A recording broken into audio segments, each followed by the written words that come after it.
Hola, ¿qué tal? Hoy quisiera hacer con ustedes algunas reflexiones sobre nuestra independencia y la futura celebración del Bicentenario.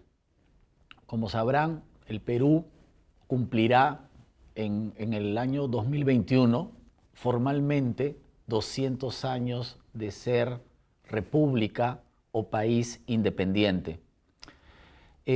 Aparentemente, por esta fecha podríamos pensar que el Perú se independizó mucho después de los demás países latinoamericanos, pero esto simplemente es una ficción. Muchos de nuestros vecinos ya celebraron el Bicentenario porque ellos escogieron como fecha de celebración el primer grito o el primer hecho remoto que anunciaba la posible independencia. Bajo ese criterio, por ejemplo, nosotros en la historia nacional hubiésemos podido escoger el grito de Tacna de Francisco de Sela de 1811. Por lo tanto, el año pasado ya habríamos celebrado el Bicentenario. Pero nuestro canon histórico, nuestra historia patria o nacional, fijó como Día Nacional el 28 de julio de 1821. En todo caso, la fecha que conmemoramos los peruanos es una fecha más cercana a los acontecimientos que efectivamente terminaron con la Guerra de la Independencia, porque los países que ya celebraron el Bicentenario realmente fueron libres en la década de 1820. ¿Qué fue la independencia? La independencia fue, para empezar, una guerra, pero una guerra muy larga. Una guerra que no se inicia con el desembarco de San Martín en Paracas en 1820, sino que es una guerra que comenzó como 10 años antes, cuando se produce la crisis de la monarquía hispana. Recordemos que la península va a ser invadida por las tropas francesas y eso ocasiona el cautiverio de la familia real. Eso produce a su vez un fenómeno muy interesante que fue el fidelismo. Y el Perú, cuando hubo brotes independentistas o libertarios, se convirtió en el centro del fidelismo en América del Sur, sobre todo durante el gobierno del virrey Abascal. Entonces allí se inicia en realidad la guerra, en la década de 1810, cuando el virreinato peruano asume una actitud ofensiva, no solamente aplacando en el territorio del virreinato cualquier intento autonomista o independentista, sino que de nuestro territorio salieron tropas para combatir a las juntas de gobierno, ¿no?, supuestamente separatistas o revolucionarias que se habían encendido en Quito, en lo que es ahora Bolivia, en La Paz, en Chuquisaca, y lo que es ahora Chile, en la Junta de Santiago. Esa es la primera gran etapa de esta guerra larga, cuando el Perú, al final del gobierno del virrey Abascal, que fue en 1816, aparentemente sale victorioso a nivel político y a nivel militar, porque aleja cualquier intento independentista. Pero este esfuerzo en realidad trajo mucho desgaste económico al virreinato, por lo que luego la segunda parte de la guerra, que va desde la llegada de San Martín hasta el retiro de Bolívar, el virreinato peruano se vuelve o se torna a la defensiva y pierde, porque es el fin, digamos, del Perú borbónico. Es una nueva lectura. El fin del Perú borbónico es el logro de la independencia del Perú, es decir, la derrota de los virreyes y la derrota del ejército realista en la batalla de Ayacucho, como todos sabemos. Ahora, esta guerra en realidad es muy compleja. Para empezar, por la dimensión del territorio. El virreinato peruano en 1820 abarcaba un territorio bastante grande, que incluye no solamente lo que es ahora Perú, sino también Bolivia, con los territorios que ambos países han ido perdiendo a lo largo de su vida republicana, ya sea por guerras o por tratados internacionales. Por lo tanto, tenemos un enorme territorio, con lógicas regionales muy distintas y con élites regionales también distintas y hasta opuestas. Por ejemplo, ¿no? La dificultad de las comunicaciones va a ser un problema para la guerra, para la comunicación de los ejércitos, pero también el conflicto o las diferencias, como hemos dicho, regionales. Por ejemplo, resulta bastante interesante cómo durante los años de San Martín, Lima y el norte se declaran independientes, mientras la sierra y el sur sigue siendo el centro del poder realista, porque el virrey La Serna se muda hasta el Cusco y ahí establece la capital del virreinato. O por ejemplo también es una guerra muy compleja no solamente por las regiones, sino por algunas localidades. Es interesante poner el ejemplo de Huamanga y de Huanta. Mientras Huanta era realista, Huamanga era patriota. Entonces a veces nos resulta difícil entender la independencia porque se van mezclando todos estos ingredientes. Repetimos, la dimensión territorial del virreinato y los conflictos o las diferencias regionales y locales. Y si a eso le añadimos, por ejemplo, la estructura social, una población de 1.300.000 habitantes aproximadamente, pero dividida por criterios que ahora nos resultan bastante extraños e incluso hasta exóticos. La sociedad colonial era una sociedad jerárquica, ¿no? Y donde había una serie de grupos sociales antagónicos entre sí y que no necesariamente tenían las mismas expectativas o tenían la misma lectura de la guerra o interpretación de las ideas. Tenemos mestizos, tenemos indios, tenemos esclavos negros, tenemos negros libertos, tenemos españoles, pero los españoles se dividen a su vez entre peninsulares, es decir, nacidos en España, y criollos nacidos en América, pero también tenemos aristócratas y plebeyos. Un español podía ser noble, como también podía ser plebeyo. Entonces, cada grupo social, dependiendo de su posición en la estructura de la sociedad, pero también dependiendo de su posición en algún lugar del territorio, tenía una visión de la guerra y una expectativa de la independencia distinta.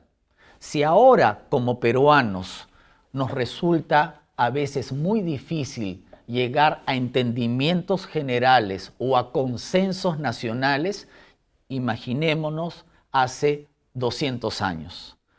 Entonces, la independencia es un fenómeno complejo por estas y otras razones.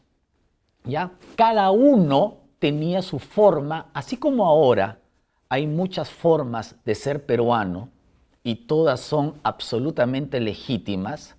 En esa época también cada uno tenía su propia visión del país, si es que la tenían, porque la mayoría de la población tenía una visión de patria, pero muy local, ¿no?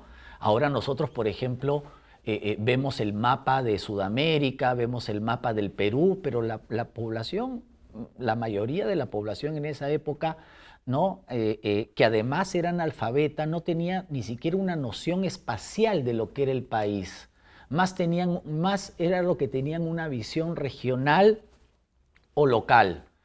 Entonces, cada uno entendía la patria de manera distinta. Hay diferentes formas de relacionarse y de querer la patria, no solo una. Algunos sectores no veían la necesidad de la independencia, es decir, pensaban que este territorio perfectamente podía seguir dentro del Imperio Español.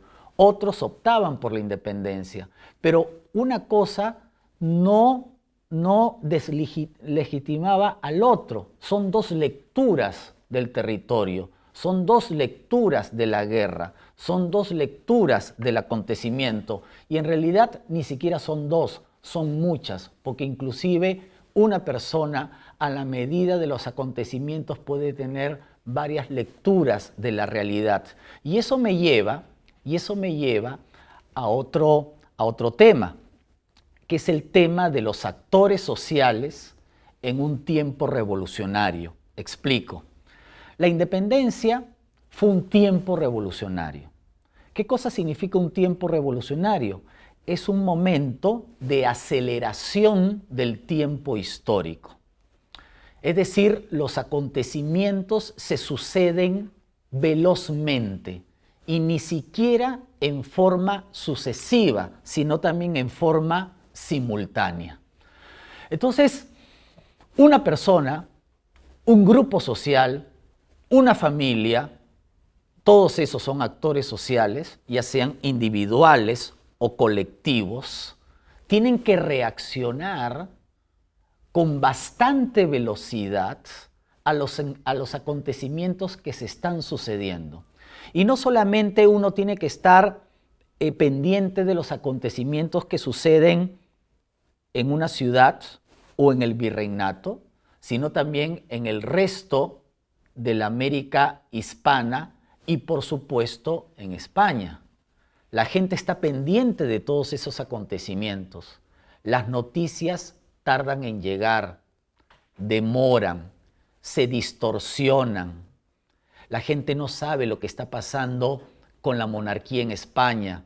Cuando San Martín, por ejemplo, llega al territorio peruano en 1820, había habido un golpe liberal en la península que supuso la vigencia de la Constitución de Cádiz de 1812. Esa noticia para muchos era mala, porque España caía otra vez en el caos o en el desorden. Por eso deciden apoyar a San Martín, ¿no? Muchos limeños, aristócratas, deciden apoyar a San Martín porque se dan cuenta que en el fondo San Martín tenía un proyecto político conservador bajo una monarquía, respetando a la élite o a la aristocracia.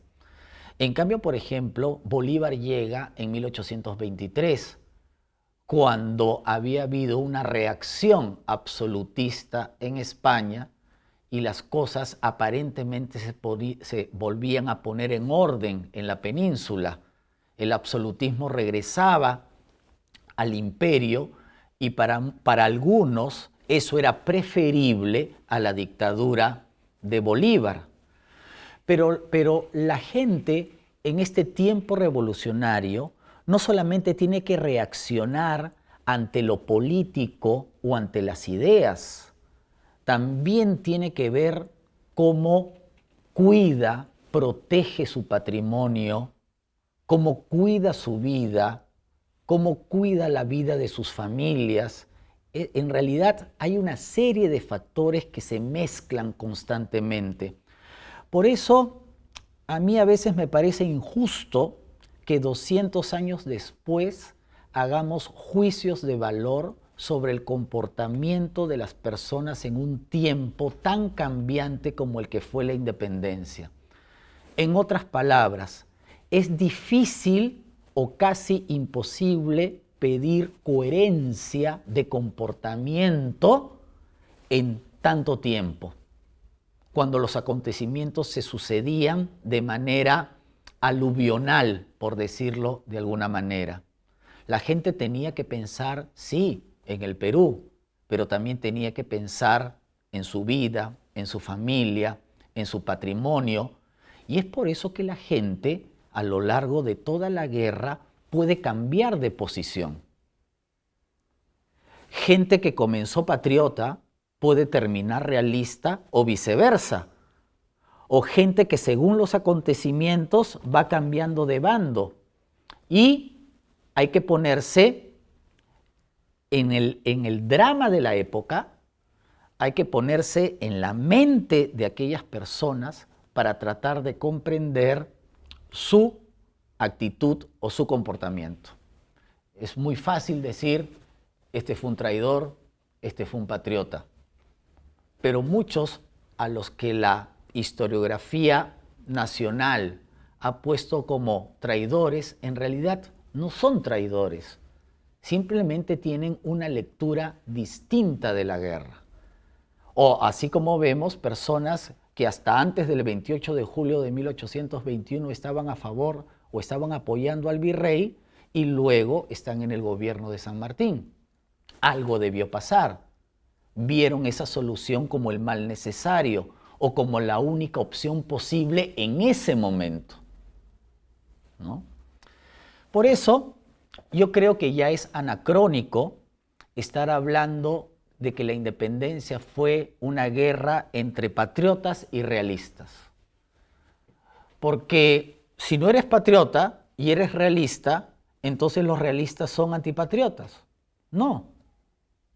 La gente que estuvo en el bando realista, ya sea desde siempre o en determinadas oportunidades, no necesariamente son antipatriotas, sino que en el momento que lucharon en el bando realista, pensaron que esa era la mejor opción para el Perú, dadas las circunstancias. ¿Ya?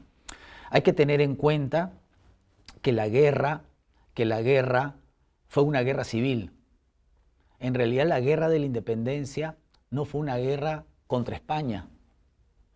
Los realistas peleaban por el rey, más que por España. Y era una guerra civil, es decir, una guerra en que había americanos, en este caso peruanos, en los dos bandos. En los dos bandos hay indios, en los dos bandos hay negros, en los dos bandos hay mestizos, en los dos bandos hay criollos e incluso en los dos bandos hay peninsulares. No se puede entender el siglo XIX peruano sin ver el drama de la independencia. La guerra de independencia marcaría la trayectoria del Perú republicano. Los odios, las enemistades, todo lo bueno y sobre todo lo malo que surge en una guerra civil va a tener efectos a largo plazo en la construcción de la República. Entonces, a partir de lo que hemos expuesto, ¿cómo podemos iniciar una reflexión hacia el Bicentenario? ¿Cómo prepararnos para el Bicentenario? Yo pienso que el Bicentenario, entre otras cosas, es un momento idóneo para hacer un alto en el camino y reflexionar sobre nuestra trayectoria republicana. Es decir, hacer una evaluación de lo que quedó pendiente luego de la capitulación de Ayacucho, que fueron dos grandes temas y que lo tuvieron todos los países como el Perú. Uno era construir el orden republicano, cambiar de un orden de antiguo régimen a un orden republicano de carácter liberal y progresivamente democrático. Y el otro gran reto que planteó la victoria de Ayacucho fue construir lo que comúnmente se llama el Estado-Nación. Entonces, ¿cuánto hemos avanzado? ¿Qué tipo de república somos? ¿Hemos construido realmente un Estado-Nación? Esa reflexión en realidad no le compete solo a la historia. La historia no debe apoderarse, digamos, de esa reflexión.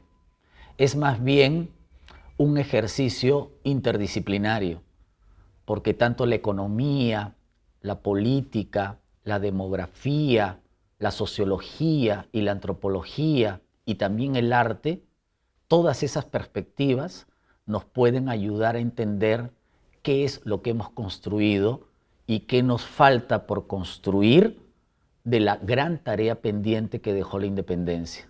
Porque si ustedes se dan cuenta, en realidad lo menos complicado fue separarnos del imperio. La gran tarea quedó para después. La independencia no concluyó en 1824 o al año siguiente cuando se fue Bolívar.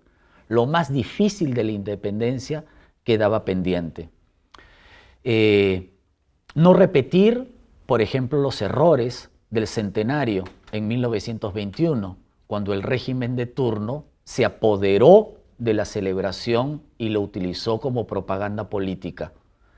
La fiesta del Bicentenario, porque también es una fiesta, es en realidad una fiesta de todos, donde nadie debe sentirse excluido y en la que las regiones tienen mucho por decir porque nos faltan también las historias regionales. Somos un país diverso, somos un país pluricultural que necesita no una sola historia como antes, que lo explique todo y que lo abarque todo, sino varias historias, varios relatos para entender lo que fue nuestra independencia y lógicamente nuestro balance como sociedad, país republicano. Muchas gracias.